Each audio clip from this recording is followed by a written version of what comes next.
राजधानी भोपाल की हुजूर विधानसभा में आत्मनिर्भर भारत संकल्प अभियान के तहत युवा सदन में एक भव्य विधानसभा सम्मेलन का आयोजन किया गया।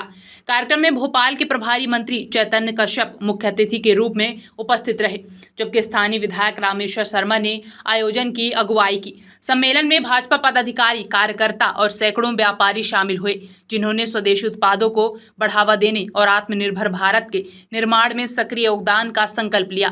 मंत्री चैतन्य कश्यप ने कहा कि प्रधानमंत्री मोदी का आत्मनिर्भर भारत का आह्वान अब एक जन आंदोलन बन चुका है। उन्होंने कहा कि आज हर व्यक्ति वोकल फॉर लोकल की भावना के साथ स्वदेशी उत्पादों को अपनाने के लिए प्रेरित है। वहीं विधायक रामेश्वर शर्मा ने दीपावली के अवसर पर स्वदेशी उत्पादों के उपयोग को लेकर कहा, इस साल की दीपावली प्रधानमंत्री की प्रेरणा से पूरी तरह स्वदेशी रही। लोगों ने भारतीय उत्पादों को अपनाकर स्थानीय विक्रेताओं की दिवाली भी रोशन की है। कार्यक्रम के दौरान वक्ताओं ने कहा कि आत्मनिर्भर भारत अभियान न केवल आर्थिक सशक्तिकरण का माध्यम है, बल्कि यह भारतीय संस्कृति, कौशल और उत्पादों की पहचान को भी नई ऊंचाई पर पहुंचा रहा है। नारा दिया, स्वच्छता हम कभी नहीं देखते थे, आप और हम सब जानते हैं।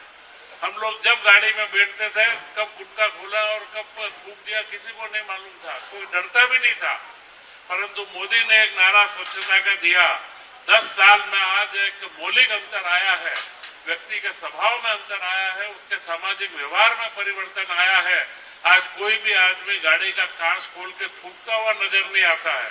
अगर प्लास्टिक की थैली फाड़ेगा तो वो ढूंढता है चारों तरफ कि मैं थैली कहाँ फेंकूं। यह होता है समाज का सही परिवर्तन, और समाज के परिवर्तन के लिए भारतीय जनता पार्टी हमेशा से ऐसे रचनात्मक कार्यों को लेकर के आती है। और आज का यह जो सम्मेलन है, यह सम्मेलन एक ऐसा महत्वपूर्ण पड़ाव है, यह ऐसा मुकाम है कि जहां से आपका हमारा दायित्व बनता है कि आप और हम तैयार हो और 2047 का भारत, आज की जो नई युवा पीढ़ी आ रही है, उसको हम कौन सा भारत देने वाले हैं, उस भारत की हम तैयारी करें। मध्य प्रदेश में भी हमारे मुख्यमंत्री डॉक्टर मोहन यादव जी के द्वारा इस वर्ष को उद्योग और रोजगार वर्ष बनाया। इसका आर्थिक गणित भी आपको समझना पड़ेगा। जो पिछले 10-15 सालों में खेती का विकास बहुत हुआ, और मध्य प्रदेश के अंदर आज जो हमारी टोटल इकोनॉमिक एक जो जीडीपी का आंकड़ा होता है, आप लोग सब शहरी क्षेत्रीय ग्रामीण से लगे हुए हैं, परंतु जानते होंगे एक सूचकांक आंकड़ा होता है कि जीडीपी कितना है। मध्य प्रदेश के जीडीपी में खेती का अभी वर्तमान में 40% का हिस्सा है, और राष्ट्रीय हिस्सा जो राष्ट्रीय औसत है वो 30% का। मध्य प्रदेश का औसत ज्यादा है, परंतु उद्योगों का औसत इसमें कहीं न कहीं थोड़ा पीछे रह गया, और उद्योगों का औसत अभी जो राष्ट्रीय औसत है वो 30% होता है, परंतु हमारे मध्य प्रदेश का उद्योगों का औसत जीडीपी में वो 20% के आसपास है। और उस 20% की गैप को भरने, क्योंकि एक अच्छा औसत वो होता है जो राष्ट्रीय औसत से ऊपर रहे, उस 30% को ऊपर करने के लिए मध्य प्रदेश में हमारे मुख्यमंत्री डॉक्टर मोहन यादव जी ने इस वर्ष को उद्योग और रोजगार वर्ष बनाया है। और उद्योगों की एक बहुत बड़ी श्रृंखला पूरे मध्य प्रदेश में बनना चालू हुई है। मैं आपको जानकारी दे दूं कि जो भोपाल में जीआईएस हुआ, पहले कभी भोपाल में कोई बड़े सम्मेलन नहीं होते थे, बड़े अंतर्राष्ट्रीय स्तर की तो कल्पना ही नहीं थी, परंतु पहली बार मोहन यादव जी ने कहा नहीं, भोपाल के अंदर ये सम्मेलन होगा। और वह जनवरी में जीआईएस हुआ, और लाखों करोड़ की जब घोषणाएं हुई तो कई लोगों ने कहा कि ये तो खाली घोषणाएं अखबारों में होती है, परंतु मैं आपको जानकारी में दे दूं कि आज तक जनवरी के बाद आज 8 महीने के अंदर 1 लाख करोड़ से ज्यादा के उद्योगों को हम जमीन दे चुके हैं, और जिसका मुख्यमंत्री भूमि पूजन कर चुके हैं, और मध्य प्रदेश में काम चालू हो चुका है।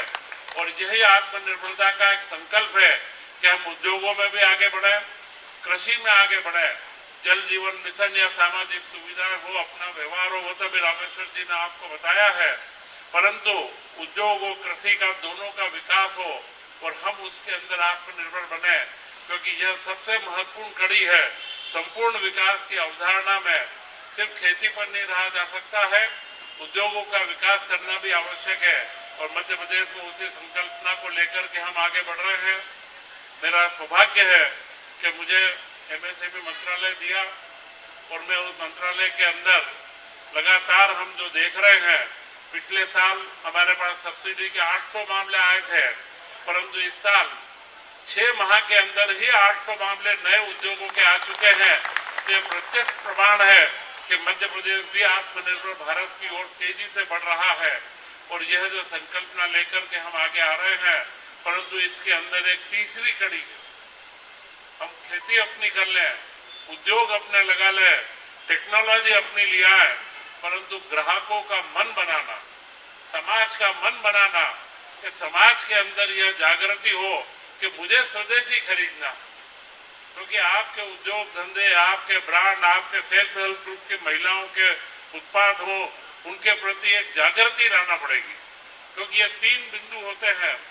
उद्योग का बिंदु सरकारी सहायता से चल सकता है, खेती का काम चला सकते हैं, परंतु उपभोक्ता का कार्य जब तक जन जागरण नहीं हो तब तक नहीं चल सकता है। जब तक जनता के मन में ये नहीं हो कि मुझे स्वदेशी खरीदना है, तो आप लोगों का कार्य है कि हम जनता के मन में जैसा स्वच्छता का अभियान हमने चलाया, वैसी भावना स्वदेशी की हम पैदा करें। और इसी के बीच में एक कड़ी और है, और वह कड़ी है व्यापारी की, क्योंकि यह पूरा क्रम 3 चीजों से मिलकर चलेगा: उपभोक्ता, व्यापारी और उत्पादन करने वाला। उत्पादन के लिए हम व्यवस्था जुटा रहे हैं, तकनीक ला रहे हैं, अच्छी सब्सिडी हम लोग दे रहे हैं, और पूरे देश में भी और मध्य प्रदेश में भी कि उसमें हमारी भूमिका बने। परंतु व्यापारी की मनोदशा और व्यापारी का कार्य पद्धति कि व्यापारी स्वदेशी को अपनाए, व्यापारी से निश्चित करे कि मैं स्वदेशी माल बेचूंगा, स्वदेशी माल को डिस्प्ले में आगे रखे और स्वदेशी माल की भावना को आगे बढ़ाए, तभी हमारे उपभोक्ताओं को इसका प्रभाव गिरता है। तो यह जो 2 कड़ी है व्यापारी की, और यह किसी कानून से संचालित नहीं हो सकती है। व्यापारी और उपभोक्ता, इन 2 को आप लोगों को तैयार करना है। यह समाज परिवर्तन का कार्य है, और इस समाज परिवर्तन में आपको लगना है। देश के अंदर सारी तकनीकों के लिए, और मध्य प्रदेश में भी हमने सारी तकनीकें उपलब्ध करवाने के लिए कई सेंटर खोले हैं। और उन तकनीकों के बारे में एक उदाहरण आपको दूं कि अभी बदनावर के अंदर, धार जिले के अंदर पीएम मित्र पार्क की प्रधानमंत्री स्वयं आए, और पीएम मित्र पार्क का उन्होंने वहां भूमि पूजन करा है। यह पीएम मित्र पार्क एक टेक्सटाइल का पार्क है, जो 3 संभावनाओं को मध्य प्रदेश की पूरी करता है और स्वदेशी की भी पूरी करता है। पीएम मित्र पार्क एक टेक्सटाइल का बहुत बड़ा हब बन रहा है, उसमें 800 करोड़ रुपया लग रहा है, और देश भर में इससे 7 टेक्सटाइल के पार्क लगाए जा रहे हैं। क्योंकि जो दुनिया में सबसे ज्यादा अगर रोजगार कोई उद्योग देता है तो टेक्सटाइल का उद्योग देता है। आपके क्षेत्र में भी आप लोगों को ख्याल होगा, आचारपुरा क्षेत्र में इंडस्ट्री है, और उस इंडस्ट्री के माध्यम से 2000 लोगों को वहां पर रोजगार मिलता है। एक ही इंडस्ट्री के अंदर है, गोकुलदास का प्लांट है, कई लोगों को मालूम होगा। 2000 महिला व बच्चे आपके क्षेत्र की काम करती है। तो ये जो रोजगार के अवसर हैं, यह सारे अवसरों को बढ़ाना। पीएम मित्र पार्क में मध्य प्रदेश ने सबसे पहले बाजी मारी, 7 देश में बनना थे। 1 साल के अंदर हमारा मुख्यमंत्री मोहन यादव जी ने जमीन अलॉटमेंट से लेकर के राशि की व्यवस्था और टेंडर लगा करके उसका भूमि पूजन के लिए प्रधानमंत्री को बुलाया, और प्रधानमंत्री स्वयं आकर के अपने जन्मदिन के दिन मध्य प्रदेश को तोहफा दे करके गए हैं। और उस तोहफे का सीधा लाभ है कि वहां पर टेक्सटाइल के पहले बड़ी बड़ी मिलें बनती थी, जिसमें सारा काम एक जगह पर होता था, परंतु अब इसमें अलग अलग फैक्ट्रियां लगेगी जो धागा बनाएगी, धागा बना के प्रोसेसिंग करेगी, कपड़ा सिलाई का काम होगा और डिजाइनिंग का काम होगा। डिजाइनिंग के साथ में गारमेंट का काम होगा और एक्सपोर्ट का हब बनेगा। मतलब पूरी सीरियल, पूरा चेन लिंक बना करके वहाँ उद्योगों की श्रृंखला को लगाया जा रहा है, और वहाँ पर 5 रुपए यूनिट में उनको हम बिजली दे रहे हैं कि जिससे एक औद्योगिक वातावरण बने, और उसका सबसे बड़ा लाभ मिलेगा मालवा व निमाड़। आप सारे लोगों को ज्ञात होगा कि हमारे क्षेत्र में पहले कपास बहुत होता था, धीरे धीरे कपास का उत्पादन कम हो गया, तो कम से कम 5 लाख किसान इस पूरे पीएम मित्र पार्क के 1-1.5 साल में उद्योगों को लगने के बाद में 5 लाख किसान यहाँ पर अतिरिक्त रूप से कपास बोना प्रारंभ करेंगे, और रोजगार के कम से कम 1 लाख अवसर 1 लाख हमारे नए बंधुओं को रोजगार मिलेगा और उसके साथ में वह माल पूरे देश में तो मिलेगा ही गारमेंट का, परंतु वह माल हमारे जो चीन और जापान और जो लड़ाई चल रही है अमेरिका की, उस लड़ाई में हम सबसे बड़े टेक्सटाइल के सबसे बड़े खिलाड़ी देश के अंदर बनेंगे। तो यह सारी योजनाएं हम बना रहे हैं, परंतु इन योजनाओं के लिए आवश्यक है कि आप सबका मानस बने। और जो मैंने आपसे कहा कि जो त्रिवेणी है, उपभोक्ता, व्यापारी और उत्पादनकर्ता, इन तीनों के अंदर व्यापारी व उपभोक्ता का मानस बनाने के कार्य में आप लोगों की भूमिका महत्वपूर्ण है और उस भूमिका को आप लोग बखूबी निभाएंगे, क्योंकि भारतीय जनता पार्टी का हर कार्यकर्ता ऐसे जो भी समाज निर्माण के कार्य हो, राष्ट्र निर्माण के कार्य हो, उसमें हमेशा लगा रहता है। और आज जिस गंभीरता के साथ में, जिस अनुशासन के साथ में, इतनी गर्मी भी आने के बाद आप लोग सब बैठे हैं, तो मैं पूर्ण विश्वास के साथ कह सकता हूं कि हम और आप मिलकर के आत्मनिर्भर भारत और 2047 का नरेंद्र मोदी का सपना, विकसित भारत के सपने को पूरा करेंगे। मैं पुनः इस अवसर पर रामेश्वर शर्मा जी को बहुत बहुत बधाई भी दूंगा व धन्यवाद दूंगा कि इनके जोशीले भाषणों के माध्यम से यहाँ सिर्फ हुजूर विधानसभा ही नहीं, पूरे मध्य प्रदेश के अंदर स्वदेशी व आत्मनिर्भरता का नारा गूंजे। इन्हीं शुभभावनाओं के साथ जय हिंद, जय भारत। चाइना की थी क्या, अमेरिका की थी क्या, ऑस्ट्रेलिया की थी क्या, इंग्लैंड की थी क्या, कहाँ की थी? अरे हाथ उठाकर स्वदेशी ताली बजाकर बताओ, भारत की वैक्सीन थी, भारत के विज्ञान।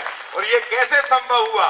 मोदी जी के कारण। उन्होंने कहा तैयार करो और प्रयोग करके तय करो अगर अपनी। और कितने लोग देशों को दिया हमने? 100 देशों को। कितने? 100 देश, 100 देशों को। ये है हमारा स्वदेशी अभियान। जब हम आत्मनिर्भर बनेंगे, अमेरिका कहता है हम बहुत बड़े हैं, दवाएं तो हमसे लेता है। अभी सबसे ज्यादा टैक्स हमारी दवाओं पे ही लगा रहा था। अब धीरे धीरे सुर बदले। क्यों? उसको समझ में आ गया मैं चाहे जितना बंदर जैसा उछक लूं, शेर तो शेर ही है और हिंदुस्तान शेर है, इससे लड़ा नहीं जा सकता, इससे लड़ा नहीं जा सकता, इससे टकराया नहीं जा सकता। और इसलिए भारत के स्वाभिमान को, भारत को जन जन तक पहुंचाने का काम नरेंद्र मोदी जी ने किया है। आज आत्मनिर्भर भारत बन रहा है, गांव में रोजगार के अवसर खड़े हो रहे हैं, कितनी फैक्ट्री, कितने उद्योग की क्या प्लानिंग हो रही है ये बताएंगे। मैं केवल आपसे यही प्रार्थना करता हूं, हम अपनी जिंदगी में कोशिश करें अधिक से अधिक स्वदेशी वस्तु का उपयोग करें।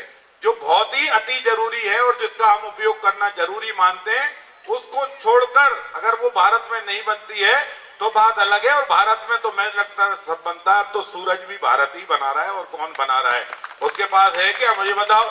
सबसे पहले सूरज की प्रार्थना हमने की, सबसे पहले सूरज को हमने पूजा, पानी को हमने पूजा, पेड़ों को हमने पूजा, हवा को हमने पूजा, आग को हमने पूजा। तुम्हें तो कुछ ना पूजा आता है ना पाठ आता है, तुम्हें तो कुछ आता ही नहीं। हाथ पकड़ो, जू जू जू करो, बस इतने से ज्यादा क्या आता है? और हमने कोरोना में बता दिया कि ज्यादा हाथ चाटने से काम नहीं चलेगा, हाथ जोड़ने से ही काम चलेगा। और इसलिए भारत ने दुनिया को कहा कि नमस्ते ही एकमात्र साधन है जो एक दूसरे को जिंदा रख सकती है। और इसलिए गांव, गरीब, पहलवान सब लोग जानते थे 100 साल नहीं 1000 साल पहले से कि हाथ जोड़कर राम राम करोगे तो सामने का दिल भी पिघल जाएगा। गले मिले कि नहीं मिले, पर दिल मिलकर हिंदुस्तान आगे बढ़ जाएगा। मेरा हिंदुस्तान सबसे आगे बढ़ रहा है और आज आत्मनिर्भर भारत की ओर हम आगे बढ़ रहे हैं। ये अभियान लगातार चलेगा। कब तक? कब तक? बताओ कब तक? अरे जब तक हम आत्मनिर्भर नहीं हो जाते। और 2047 का जब डंका बजेगा तो लाल किले की प्राचीर पर भाजपा का प्रधानमंत्री खड़े होकर, नरेंद्र मोदी जैसे नेता खड़े होकर कहेंगे आज भारत सब चीजें बनाकर तैयार कर रहा है, मेरा देश स्वदेशी है और मेरा आत्मनिर्भर भारत बनकर तैयार खड़ा है। दुनिया की सबसे बड़ी अर्थव्यवस्था में हम खड़े हो जाएंगे। हम दुनिया को चुनौती भी देंगे और दुनिया की मानवता की रक्षा भी अगर कोई करेगा तो वो मेरा भारत कर सकता है। मैं ज्यादा बात नहीं कहते हुए केवल आपसे यही प्रार्थना करूंगा कि हम घर घर स्वदेशी अभियान चलाएं। और ये सौभाग्य की बात है कि ऐसे अभियान के समय जिसने हिंदुस्तान के अंदर स्वदेशी भावना का जागरण किया हो, जिनने हिंदुस्तान के जनमानस में स्वाभिमान की भावना का जागृत किया हो, जिनने हिंदुस्तानी को हिंदुस्तानी बनाने के लिए तैयार किया हो, जिसने बाल काल से लेकर जिंदगी भर सामाजिक सेवा के साथ राष्ट्र सेवा का व्रत धारण किया हो, ऐसे राष्ट्रीय स्वयंसेवक संघ के भी शताब्दी वर्ष है। शताब्दी वर्ष में हमारी कोशिश है कोई घर छूटे नहीं, जहां अंधेरा है हर घर को रोशन करेंगे और भारत माता की सेवा में उस घर को भी तैयार करेंगे, उस घर को भी जोड़ने का काम करेंगे। यही प्रार्थना मुझे आप सबसे करना थी। माननीय चेतन कश्यप जी हमारे बीच में उद्बोधन देंगे। मैं चेतन कश्यप जी को उद्बोधन के लिए बुलाऊं। आप दोनों हाथ उठाकर जब तक ताली बजाते रहिए, दोनों हाथ उठाकर जोरदार ताली बजाइए। बोले